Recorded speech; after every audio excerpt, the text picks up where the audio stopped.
Bom dia para os senhores. Deixa eu fazer uma pequena introdução aqui, para quem não tem acompanhado o Projeto Brasil, a gente explicitar um pouquinho o que é a lógica do projeto e qual que é a intenção desse encontro de hoje aqui sobre inovação, né?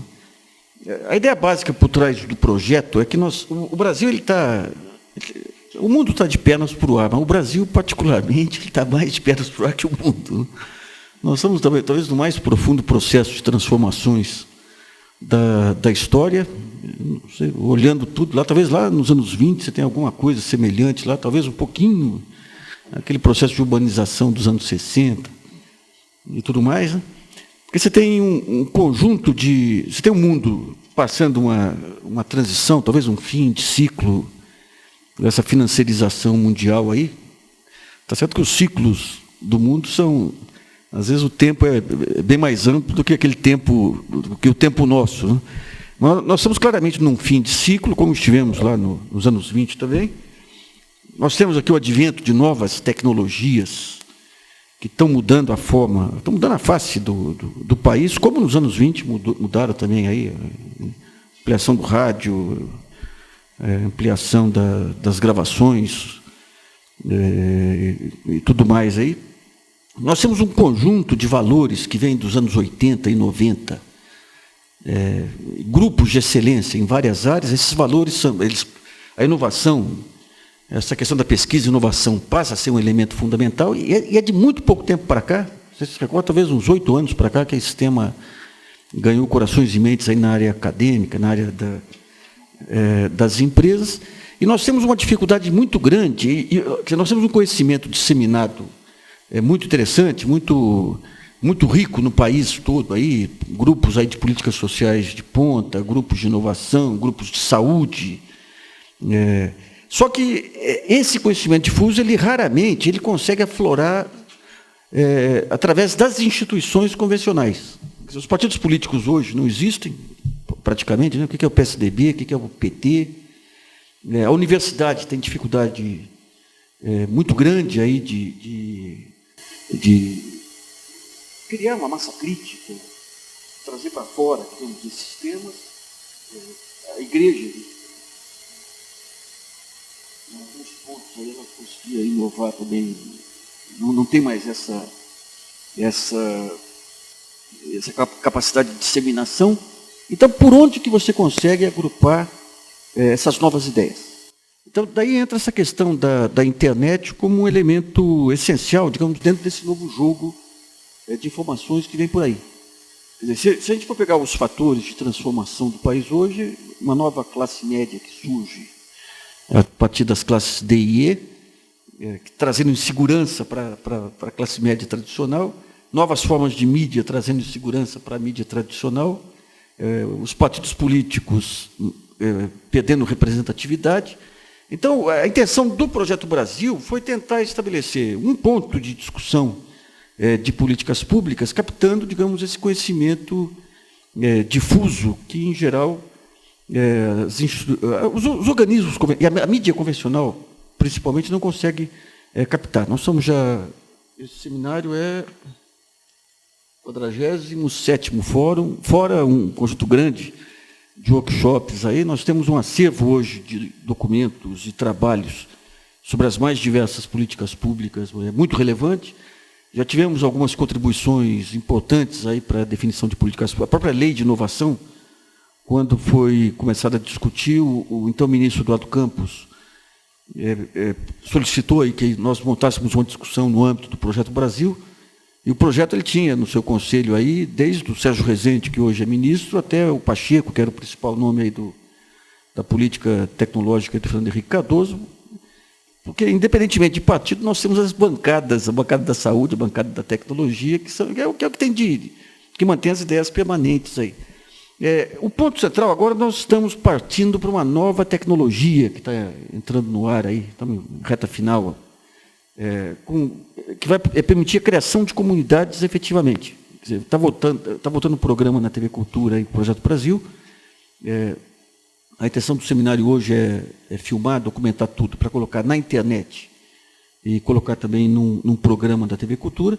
Então, a ideia básica é o seguinte: a partir desses workshops e seminários, nós vamos tirar aqui uma pauta de discussão, com as informações levantadas aqui, elas ficam armazenadas e disponíveis para discussão. Vamos convidar entidades para se cadastrarem, e pessoas, e os senhores principalmente que estão aqui presentes, para se cadastrarem no Projeto Brasil, projetobr.com.br, e a partir desse cadastramento, lá tem todo um ambiente para a discussão de políticas públicas. Então, tem a biblioteca com os trabalhos que vão ser anexados ou que podem ser enviados pelos participantes, tem o fórum de discussão online, onde os principais temas, aqueles temas mais polêmicos, eles são colocados para uma discussão ampla. O trabalho jornalístico, aí, ao contrário do jornalismo convencional, é de mera mediação e estruturação da informação. Você pega o jornalismo convencional, o que é? O jornalista vem, pega um conjunto de informações, pega 20 informações, o espaço que ele tem para colocar no jornal aí são 5 informações, ele toma a decisão de estabelecer quais são as 5 relevantes, da ênfase necessária, e as outras 15 se perdem, pelo próprio modo de produção jornalístico. Dentro desse modelo, você vai ter uma discussão aberta de todos os temas, e o papel do jornalista vai ser estruturar a informação, fazer a provocação necessária. Ele vai ter um conjunto de blogs também dentro desse ambiente, e aquelas conclusões objetivas, elas vão para um documento em tecnologia Wiki, né? Da Wikipédia lá, que permite depois o trabalho colaborativo aí. Cada um desses projetos de discussão vai ter começo, meio e fim, ou, em vez de começo, meio e fim, começo, meio e fim de etapas, né? Porque a discussão de inovação é uma discussão permanente. Então, a ideia, a partir dessa discussão, é você ter um conjunto de objetivos para aprofundar, e nós estamos em conversa lá com o Ministério de Ciência e Tecnologia para tentar trazer a discussão do PAC da inovação para o ambiente do Projeto Brasil. Quer dizer, o Projeto Brasil está hospedado no IG, o IG é parceiro nosso para dar essa visibilidade, a TV Cultura também. Então, a criação dessa comunidade, digamos aqui, é o pontapé inicial para o começo dessa comunidade. Todo o material que vai ser editado e vai ser colocado na internet, e daí você consegue, digamos, combinar as diversas linguagens dentro do ambiente da internet. Você tem a linguagem jornalística, que vai fazer o quê? Vai tentar trocar em miúdos, de uma forma fácil, aí, os principais pontos que ocorrem nesse tema aí do PAC da inovação. Obviamente, como você tem links para os diversos temas mais técnicos, o leitor que não acreditar naquilo que está sendo colocado, ele tem todo o material que serviu de base para conferir. E você vai abrindo camadas de discussão, aprofundando, até chegar naqueles trabalhos mais parrudos, mais técnicos, sobre o tema, né? Então, digamos, a lógica vai ser essa, que nós pretendemos disseminar, sair daqui com um conjunto de informações e com uma linha de discussão que possa servir de base para a montagem desse bloco temático aí de inovação. Eu gostaria de convidar para a primeira apresentação o Luiz Manuel Rebelo Fernandes, que é presidente da FINEP. Bom, bom dia a todos. Em primeiro lugar, queria agradecer ao Luiz Nassif o convite que foi feito para o Ministério participar aqui desse debate. O convite original foi para o ministro Sérgio Rezende. Ele não pôde estar aqui presente por estar na delegação acompanhando o presidente Lula. E, em seguida, viaja para a China, vai haver o lançamento do satélite Cibers 2B, né, que dá continuidade a esse projeto de colaboração entre Brasil e China, que é um satélite muito importante, porque tem variadas aplicações, entre elas monitoramento e desmatamento da Amazônia. Quer dizer, boa parte do que nós conseguimos reduzir nos últimos anos da taxa de desmatamento deve-se à utilização dessa tecnologia de ponta no monitoramento online do desmatamento da região amazônica. Então, é um motivo nobre que justifica a ausência do ministro Sérgio Rezende aqui. Então, eu vou fazer uma apresentação, conforme pedido, sobre a Política Nacional de Inovação, pelo enfoque do Ministério da Ciência e Tecnologia, enfocando, ao final, em alguns instrumentos importantes que foram lançados recentemente, em particular, o último edital lançado há 12 dias, da subvenção para pesquisa e desenvolvimento em empresas brasileiras. Vou dar um painel, algumas informações um pouco mais detalhadas sobre esse edital. Próximo, por favor. Bom, próximo. Bom, eu vou iniciar para situar, já que esse é um fórum que pensa a longo prazo, pensa estrategicamente o Brasil. Para pensar estrategicamente, nós temos que situar o contexto histórico em que nós podemos pensar o Brasil. Então, eu queria chamar a atenção para alguns marcos importantes na evolução do Sistema Nacional de Ciência e Tecnologia no país. O Sistema Nacional de Ciência e Tecnologia, como sistema, é relativamente recente, quer dizer, ele é uma criação do pós-guerra. Isso não quer dizer que nós não tenhamos, antes da Segunda Guerra, atividades científicas no país. Tínhamos. Mas, em grande medida, eram atividades conduzidas por institutos isolados ou por cientistas isolados que contavam, muitas das vezes, com apoio familiar ou de uma rede de amigos, né, para conduzir a sua atividade científica e as suas atividades de pesquisa de maneira mais geral. Quer dizer, nós só estruturamos um sistema nacional, propriamente, de ciência e tecnologia no país, no pós-guerra, e os marcos iniciais da constituição desse sistema estão relatados nos slides que seguem. Em 1951, a criação do CNPq e da CAPES, constituem duas agências que passam a apoiar estudantes promissores e pesquisadores residentes no Brasil com bolsas, auxílios à pesquisa, o que leva à criação dos primeiros grupos de pesquisa com apoio oficial para o desenvolvimento das suas atividades no Brasil. Próximo, por favor. Na década seguinte, nós tivemos, em 1963, a criação do Funtec, no então BNDE, não era BNDES, ainda era BNDE, um fundo composto por uma parte dos lucros do banco, que passou a operar com crédito não reembolsável para financiamento de atividades e infraestrutura de ciência e tecnologia no país. Em 1967, portanto há 40 anos, é criada a FINEP.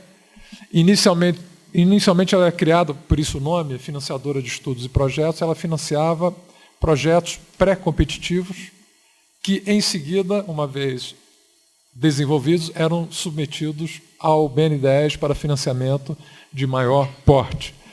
No entanto, o papel da FINEP é alterado significativamente em 1971, com a implantação do Fundo Nacional de Desenvolvimento Científico e Tecnológico, FNDCT, do qual a FINEP passa a ser a Secretaria Executiva. E, a partir da criação desse fundo e da atuação da FINEP como Secretaria Executiva desse fundo, na verdade, é o momento da estruturação da infraestrutura de pesquisa científica e tecnológica no país, isso ao longo dos anos 70, e é um período, eu pessoalmente sou um admirador da sua gestão, do Pelúcio, José Pelúcio, na direção da FINEP, que teve esse papel histórico, né, de estruturar, a partir do fundo, as bases do que é hoje o Sistema Nacional de Ciência e Tecnologia no país. Aqui um parênteses, eu acho que a figura do Pelúcio até hoje não é devidamente reconhecida pela sua contribuição ao desenvolvimento nacional no país. Talvez quem é da área o conhece, sabe reconhecer, mas ele teve um papel de relevantes serviços históricos para o desenvolvimento do país. Eu queria fazer aqui esse registro. No âmbito da criação dessa infraestrutura de ciência e tecnologia no país, se consolida e se institucionalizam os programas de pós-graduação nas universidades brasileiras, viabilizando a formação local de pesquisadores e criando, digamos assim, uma coluna vertebral em torno da qual se desenvolveu a expansão da pesquisa científica no país. Próximo. Vou só dar um passinho atrás, de 3 anos. Em 1968, a reforma universitária também teve um papel muito importante na estruturação do Sistema Nacional de Ciência e Tecnologia no país, embora fosse uma reforma muito polêmica à época, né? Mas para muitas passeatas, mas o fato, quer dizer, visto em perspectiva histórica, com um pouco mais de distanciamento, ela criou o regime de tempo integral no sistema universitário brasileiro, o que permitiu, pela primeira vez, a dedicação integral dos pesquisadores / professores à atividade de pesquisa nas universidades, coisa que antes não era vista como parte da missão institucional da própria universidade. As universidades, em grande parte, operavam como grandes escolas, escolões, né? Então, essa reforma teve esse grande mérito de criar o regime de tempo integral, que possibilitou dedicação exclusiva dos professores à atividade de pesquisa no âmbito das universidades. Próximo, por favor.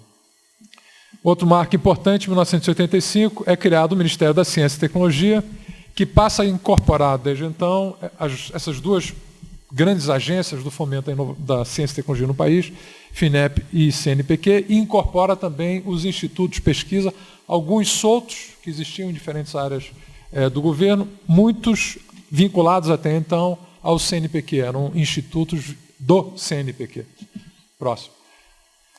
As atribuições do Ministério, então, essas são atribuições atuais, mas que começaram a ser estruturadas com a criação em 1985. Quer dizer, o Ministério é responsável pela formulação da Política Nacional de Pesquisa Científica e Tecnológica, pelo planejamento, coordenação, supervisão e controle das atividades de ciência e tecnologia no país, pela política de desenvolvimento da informática e da automação, Política Nacional de Biossegurança, Política Nacional Espacial, coordenação do Programa Espacial Brasileiro, Política Nacional Nuclear, coordenação do Programa Nuclear Brasileiro e controle de exportação de bens e serviços considerados sensíveis. Próximo. E essa é uma estrutura básica do MCT, quer dizer, essa é a estrutura atual, mas que fundamentalmente foi arquitetada a partir da criação do Ministério em 1985. Nós temos, entre as agências, né, duas agências de fomento, FINEP e CNPq, FINEP com maior foco na inovação, embora ambas tenham foco na inovação, mas como missão institucional, o foco na inovação da FINEP é maior, CNPq com foco principal na pesquisa básica, né? Inclusive quase 85% do orçamento do CNPq é composto por bolsas, né? Então tem naturezas um pouco diferentes de atuação, perfis institucionais diferentes. A Agência Espacial Brasileira coordena o Programa Espacial, Comissão Nacional de Energia Nuclear, no Rio chamado CNEM, aqui em São Paulo acho que é CNEM, né? Que o pessoal chama, que é responsável pela coordenação do Programa Nuclear. E o Centro de Gestão e Estudos Estratégicos foi criado em 2001, né? No âmbito da 2ª Conferência Nacional de Ciência e Tecnologia, para subsidiar o Ministério com estudos prospectivos que possam orientar a formulação da Política Nacional de Ciência e Tecnologia. Então, esse é o desenho do Ministério. Estou trazendo para hoje, mas o marco aqui é o marco da sua criação em 1985. Próximo, por favor. Nos anos 90, nós tivemos alguns problemas na área de ciência e tecnologia, na evolução do sistema, em função, em primeiro lugar, da irregularidade do fluxo de recursos do próprio FNDCT, que havia atingido o seu pico anterior de investimento em 1979, eu vou depois apresentar alguns dados sobre isso. E em meados da década de 90, uma retração na concessão de bolsas pelo CNPq, o que deixou descoberto, pelo menos, que parcialmente, mas quer dizer, crescentemente no período, a manutenção dos programas de pós-graduação que haviam sido apoiados fortemente nas décadas anteriores. E isso coincidiu também com uma brutal expansão do Sistema Nacional de Pós-Graduação no país. Então, havia dificuldades em garantir dedicação exclusiva dos alunos de pós-graduação nesse período, em função da retração do número de bolsas ofertadas. Próximo, por favor. Essa figura, ela procura expressar justamente as dificuldades que nós tivemos em operar o investimento na infraestrutura de ciência e tecnologia no país, através do FNDCT, essa é a evolução da execução financeira em valores constantes, né? Então, o pico ali do início é a criação do FNDCT em 1971 até o pico em 1979. 1980 já é um período de relativa retração e os anos 90 compõem ali já um quadro bastante... aquela parte mais extensa embaixo, né? Que só é retomada no finalzinho dos anos 90, a partir de 99, e com certa recuperação já no início do século XXI com a criação dos fundos setoriais, né? Ali reflete a criação dos fundos setoriais, que passam a ser linhas de investimento dentro do FNDCT, do Fundo Nacional de Desenvolvimento Científico e Tecnológico. Mas, mesmo com essa recuperação parcial, no início deste século ainda, no início longe do pico que nós tínhamos atingido em 1979 na estruturação do Sistema Nacional de Ciência e Tecnologia a partir de recursos do FNDCT. Próximo, por favor. Agora, aqui esse slide, como é que a gente fala em português? Não pode falar slide? Pode falar slide, não sei, quadro. Sei que site não pode ser site, é sítio, não é isso? Em português. Aqui, essa figura, vamos botar essa figura aqui apresentada, acho que é uma figura importante.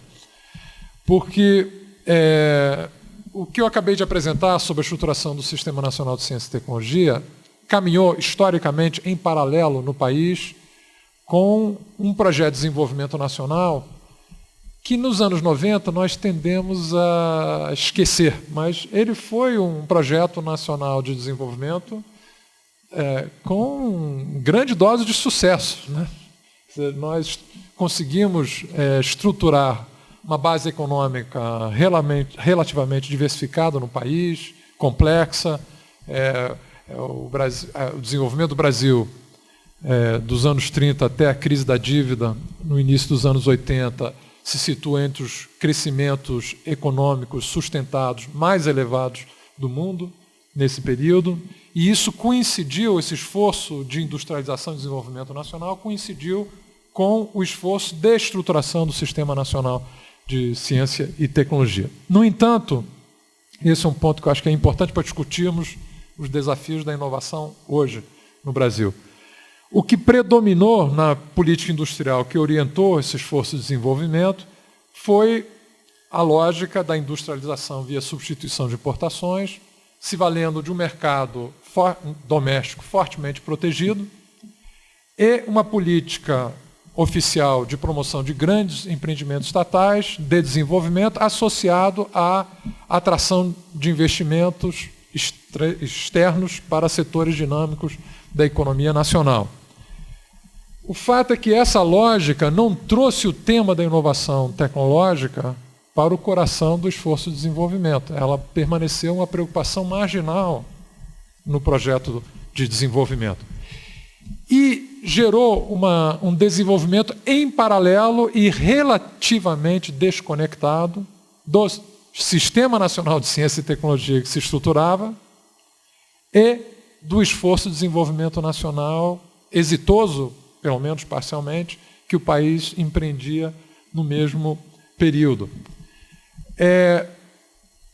Isso vai até, como sabemos, a crise da dívida e as turbulências que o país passou a viver a partir da crise da dívida externa e a opção predominante nos anos 90 por não ter política industrial, que era consciente, a ideia de que o mercado seria o alocador mais eficiente de fatores de produção, de recursos, e, portanto, não seria necessário, ou não deveria, o país não deveria ter uma política nacional de desenvolvimento claramente delimitada, com uma política industrial orientadora, e sim buscar nichos mais favoráveis de integração nos mercados em franco processo de globalização. Então, optou-se por não ter política industrial e política nacional de desenvolvimento.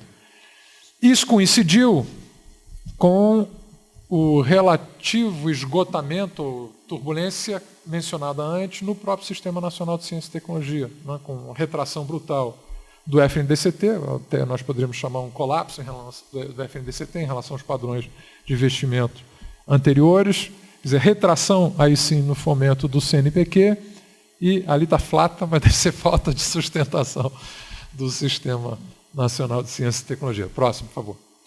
E aqui é um ponto que eu acho que é importante, porque no âmbito desse contexto, qual é o legado que nós tivemos? O Brasil tem 1,9% do PIB mundial.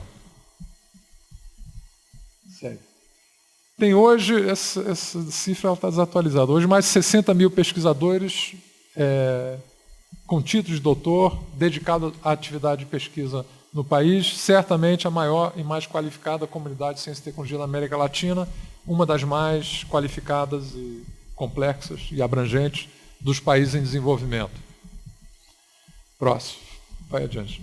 Temos também, esse dado está desatualizado, essa figura do ano passado, mas temos exatamente 1,9% também de participação nas publicações científicas mundiais em revistas indexadas, que é um indicador, ele não é muito preciso, mas é um indicador lato sensu, mostra capacidade científica reconhecida por revistas indexadas internacionais, que são julgados por pares tidos como os mais capazes em cada área do conhecimento. Próximo. Mas registramos apenas 0,2% das patentes em escritórios internacionais. Também é um indicador não necessariamente muito preciso, mas é um indicador de geração local de conhecimento, ou pelo menos de conhecimento relevante a ponto de buscar proteção, né, para esse conhecimento, reconhecimento da propriedade sobre esse conhecimento nos escritórios internacionais de patentes. Então, eu acho que essa figura ela concentra o dilema da desconexão, da relativa desconexão. Ela não é absoluta, nós temos exemplos muito positivos também de conexão entre atividades empresariais, produtivas e desenvolvimento tecnológico. Basta pensar no papel das parcerias entre o SEMPES e universidades para desenvolver tecnologia de prospecção de petróleo em águas profundas. Basta pensar o papel da Embrapa na elevação da competitividade da agricultura brasileira no mercado mundial a partir de desenvolvimento de biotecnologia. Podemos pensar no sucesso da Embraer, por exemplo, como projeto nacional que conquistou um importante nicho no mercado mundial de aviação regional. Então, o próprio programa nuclear, quer dizer, diante de restrições externas, ter conseguido desenvolver uma tecnologia de enriquecimento do urânio nacional, né, para lidar com restrições externas à transferência de tecnologia. Então, há casos, evidentemente, de sucesso, importantes casos de sucesso, mas o que predominou foi uma desconexão no país entre esse Sistema Nacional de Ciência e Tecnologia que se estruturou, sobretudo em universidades, institutos públicos de pesquisa, instituições públicas de pesquisa ou institutos públicos tecnológicos, né? E o mundo empresarial, que se conectou debilmente a essa capacidade científica e tecnológica que foi instalada no país.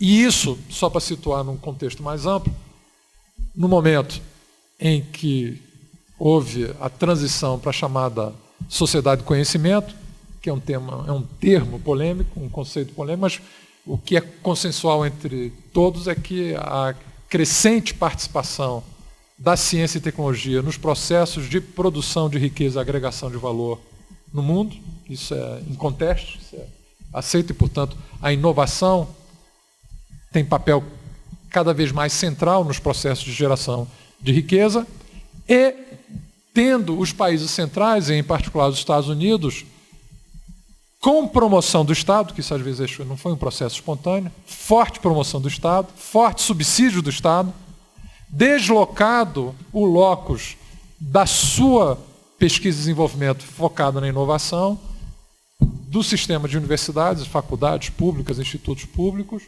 para os departamentos de pesquisa e desenvolvimento das suas empresas. Quer dizer, esse foi um deslocamento feito. Nós, na verdade, ainda não o fizemos por completo, ainda está muito debilmente implantado isso no Brasil. O próprio resultado último da Pintec, ela aponta, entre as empresas industriais brasileiras, segundo o levantamento, 33% de empresas inovadoras, que fizeram inovação nos 2 últimos anos. Mas se nós formos decompor o que é isso, quer dizer, qualquer compra de equipamentos ou máquinas é definido como inovação, não é geração de conhecimento.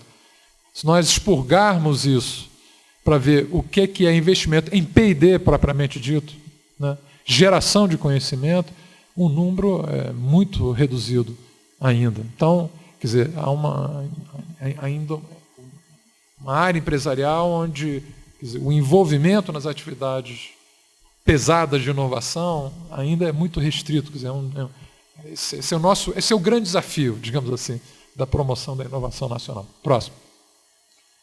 Bom, na transição agora para o século XXI, houve algumas importantes iniciativas tomadas no segundo mandato do presidente Fernando Henrique Cardoso, criação de novos formatos de financiamento no CNPq, mas o que se destaca é justamente a criação dos fundos setoriais que permitiram o início da recuperação dos investimentos do FNDCT apontados naquele gráfico ali que eu apresentei mais atrás. Próximo. Nos últimos anos, eu acho que nós tivemos alguns avanços importantes, não é porque eu era gestor do sistema, mas eu acho que é forçoso reconhecer, ele pode ser defendido e comprovado com dados que eu vou apresentar em seguida, mas, em primeiro lugar, um enfoque que compreendeu e tratou e continua a compreender e tratar e conceber a política de ciência, tecnologia e inovação como uma política de Estado e não de governo. Ou seja, o que nós conseguimos realizar até aqui foi fruto do esforço sucessivo de gerações, e os grandes resultados que podemos almejar nessa área requer esforço permanente de sucessivas gerações. Então, ela tem que ser tratada não como uma agenda de governo, e sim como uma agenda de Estado. E isso materializado em coisas, às vezes, simples, mas muito concretas, que muitas vezes o governo entra e quer desfazer tudo que o outro governo fez anteriormente, e essa descontinuidade não estrutura da forma necessária para o desenvolvimento do país o Sistema Nacional de Ciência, Tecnologia e Inovação. Então, um exemplo disso são os fundos setoriais. Nós reconhecemos o grande avanço da criação dos fundos setoriais, a importância que isso teve e tem para o desenvolvimento do país.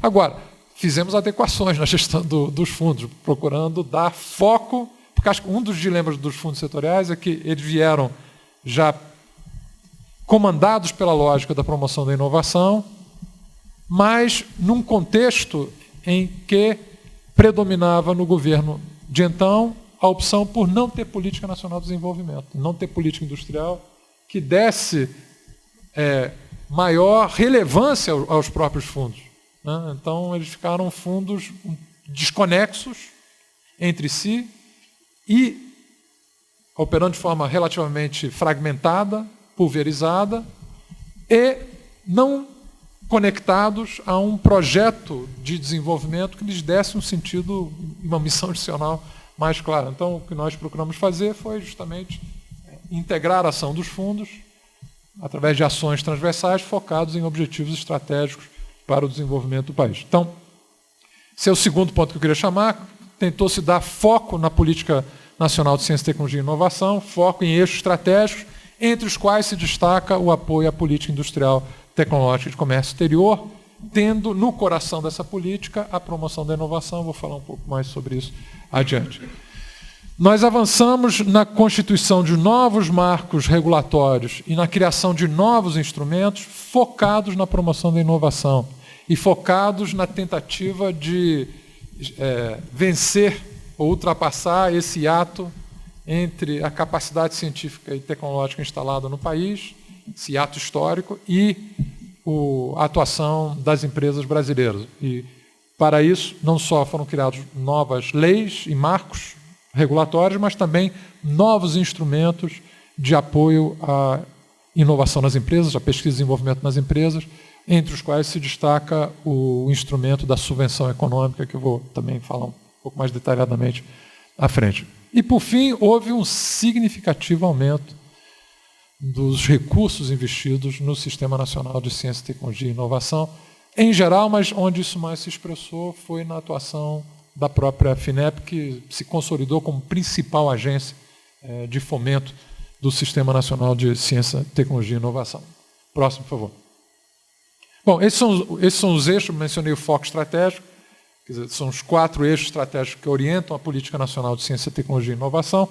Em primeiro lugar, expandir, integrar e consolidar o Sistema Nacional, que foi construído ao longo dessas sucessivas gerações aqui eu mencionei. E um dilema dessa expansão e integração é porque ele ainda, assim como a economia nacional, está fortemente concentrada no Sudeste, e nós temos que promover a integração nacional do sistema. Isso não é uma lógica, às vezes se é lido como uma lógica redistributiva. Vamos tirar de quem tem e dar para quem não tem. essa lógica, uma lógica redistributiva na área de ciência e tecnologia e inovação é contrária ao interesse nacional, né? Nós temos que aumentar a competitividade do Brasil num ambiente que é esse, que é um ambiente de grande disputa de mercados no mundo, e o Brasil tem que se colocar bem nessa disputa. Então, a lógica não é de redistribuição de investimentos, e sim de integração do sistema, de torná-lo mais integrado, mais coeso, de ter programas em que áreas mais consolidadas de ciência e tecnologia contribuam para a consolidação de sistemas regionais que ainda estão debilmente estruturados. Então, é uma política de integração do sistema nacional e não uma lógica de redistribuição que nos levaria para um caminho não muito adequado, na nossa opinião.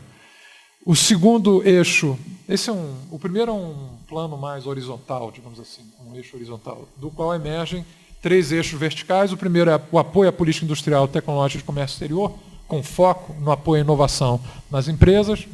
O segundo, o apoio a objetivos estratégicos nacionais, entre os quais vários programas que envolvem a preservação da soberania do país, ou a projeção da sua liderança no mundo, como o programa espacial, o programa nuclear, o desenvolvimento sustentado da Amazônia como desafio nacional, há um conjunto de desafios que estão associados a esse eixo de objetivos estratégicos nacionais.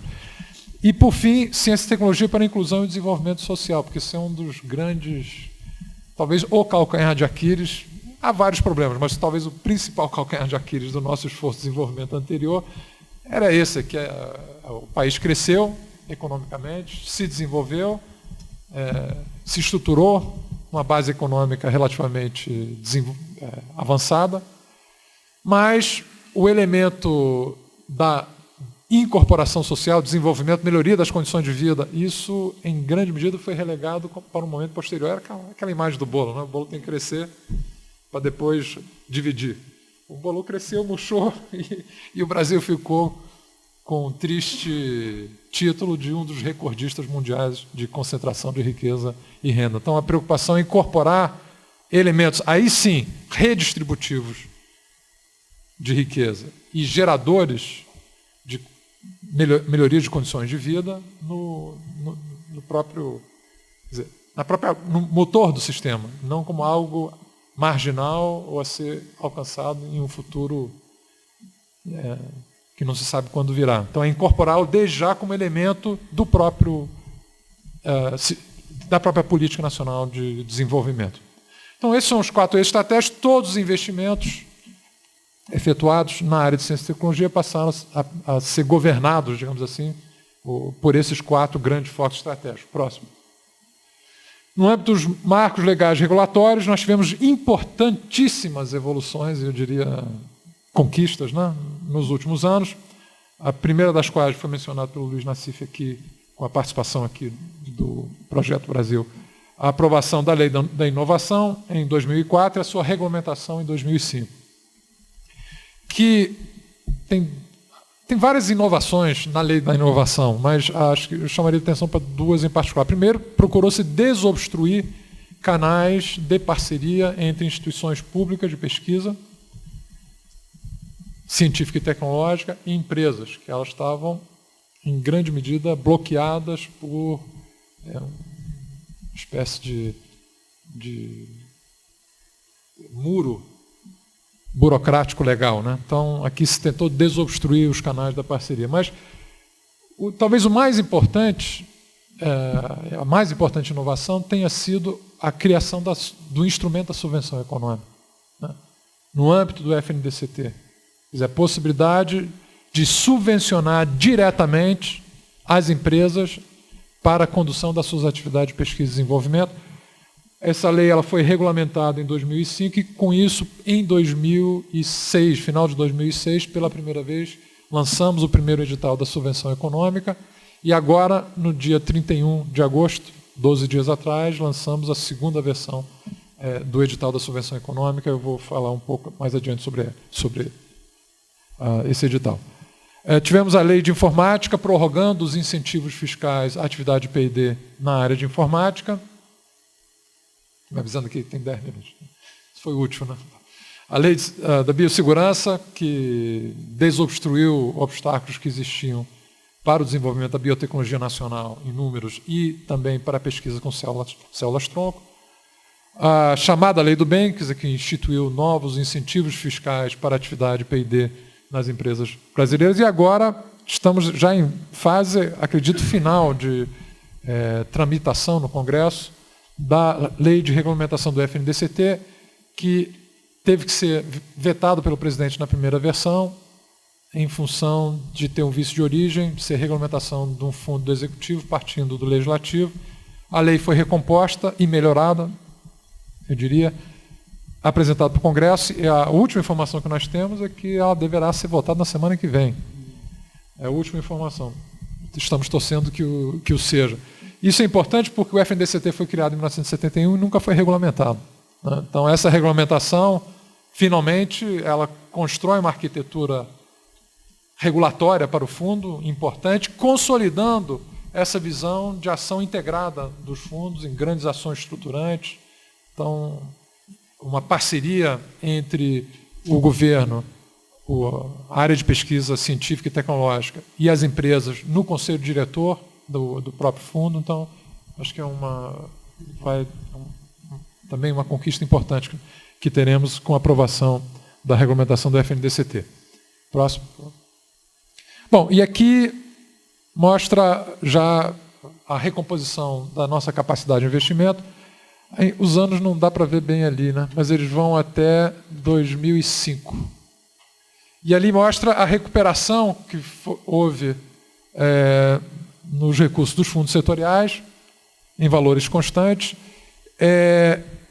E podemos ver que em 2005, quer dizer, o FNDCT recupera o pico que teve num único ano, quer dizer, no crescimento dos anos 70, que foi em 1979. Quer dizer, nós voltamos ao mesmo patamar em 2005. Em 2006 e 2007, e com o orçamento de 2008, isso nós ultrapassamos, né? Constante. Não, proporção do PIB não. A proporção do PIB não. Proporção do PIB. Valores constantes. Valores constantes, não é proporção do PIB. E também, mas é um fundo só, é o FNDCT. Não é o conjunto dos fundos, não é o conjunto do investimento.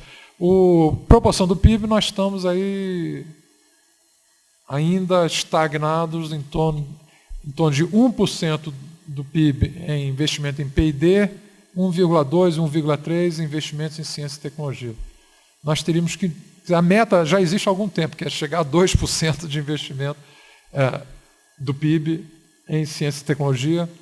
Não é fácil, né?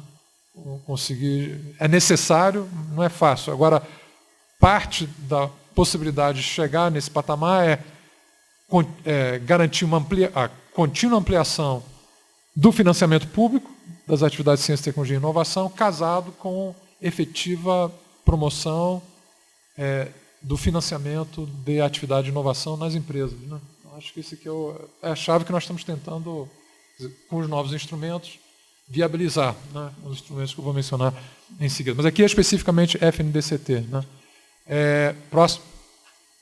Bom, então entrando aqui mais um pouco na missão da FINEP. A missão da FINEP é promover e financiar a inovação em pesquisa científica e tecnológica em empresas, universidades, centros de pesquisa, institutos tecnológicos e demais entidades, mobilizando recursos financeiros e integrando instrumentos para o desenvolvimento econômico e social do país. Próximo.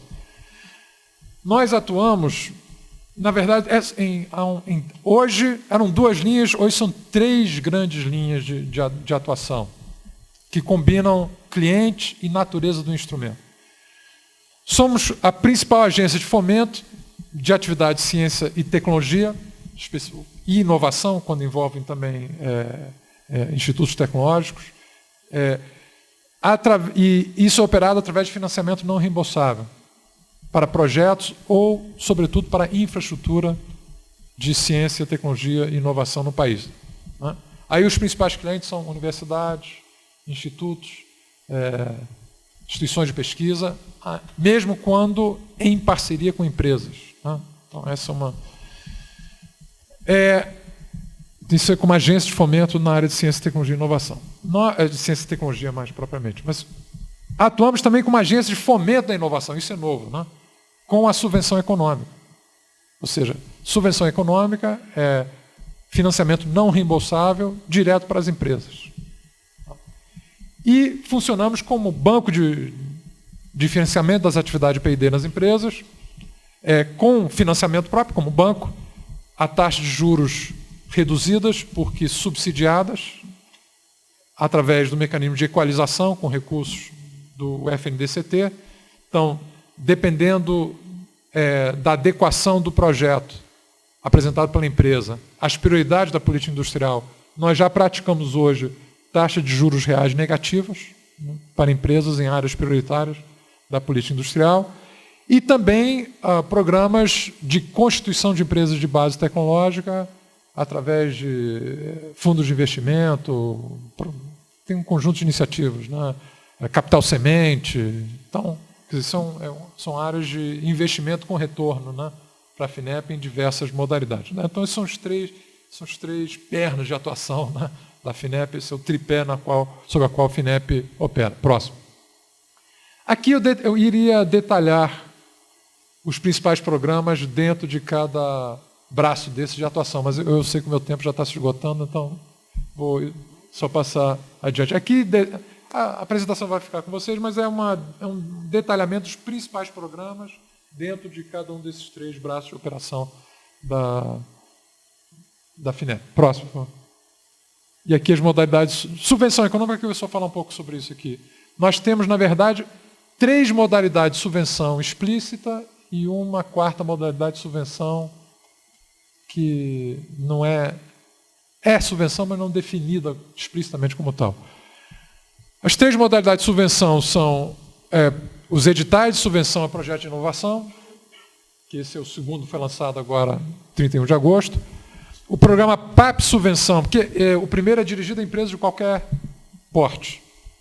O segundo, PAP Subvenção, é um programa conduzido em parceria com entidades estaduais, né, fundações de amparo à pesquisa, em alguns casos, representações industriais nos estados, focado em micro e pequenas empresas, através de subvenção para micro e pequenas empresas.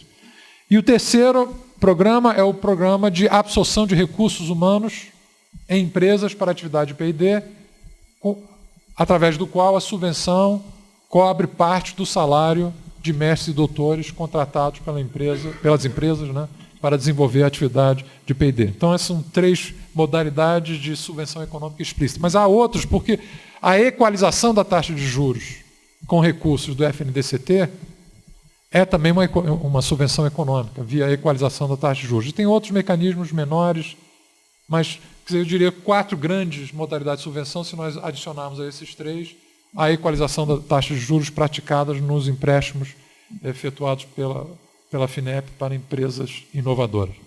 Próximo, por favor. Bom, essa é uma lista, o desafio que nós estamos implantando agora na FINEP é integrar esse conjunto de instrumentos com base em focos estratégicos nacionais, e nós criamos, com esse intuito, 10 programas integradores, né, que cobrem o conjunto das prioridades do plano de ciência, tecnologia e inovação em elaboração no Ministério, mas através desses programas integradores o que nós queremos é integrar instrumentos. Vou dar só um exemplo. Veio um pedido de financiamento aprovado, cerca de um mês atrás, na diretoria da FINEP, para um projeto na área de celulose, que era P&D, na área de celulose, aprovado. Por curiosidade, mas qual é a fonte da matéria-prima dessa empresa? E nós vimos o seguinte, ela pega papel reciclado. Pega papel de catadores de papel. E temos programas na área social da empresa de apoio a cooperativas de catadores de papel. Mas as duas coisas não estavam conectadas, né? Eram programas de dispersão. Então, o esforço aqui é potencializar a ação estruturante da FINEP via a integração dos seus instrumentos em torno desses 10 grandes programas, em que todas as áreas da FINEP envolvidas em cada programa desse se trabalham em parceria e combinando seus instrumentos para ter um papel estruturante maior nos financiamentos efetuados pela FINEP. Bom, próximo. Então, eu vou só terminar aqui a apresentação. Já está, sei que meu tempo já encerrou, é isso? Então, só 2 coisas. O edital... abusar da paciência de vocês. Mas esse é o edital de subvenção econômica lançado há 12 dias. O valor total é de 450 milhões, dividido em 5 áreas: inovações nas áreas de tecnologias da informação e comunicação, TICs e nanotecnologia, inovações nas áreas de biodiversidade, biotecnologia e saúde, inovações em programas estratégicos, inovações em áreas de biocombustíveis e energias, e inovações para o desenvolvimento social. Cada área dessa tem identificado dentro dela, no caso das 4 primeiras, 8 demandas tecnológicas concretas. No caso da quinta, 6 demandas tecnológicas concretas. Então, ao todo, são 38, é isso? Temas, né? 38 temas. 38 temas. As figuras que vêm em seguir, isso talvez agora seja excessivo, porque são os 38 temas, dividido por áreas, né?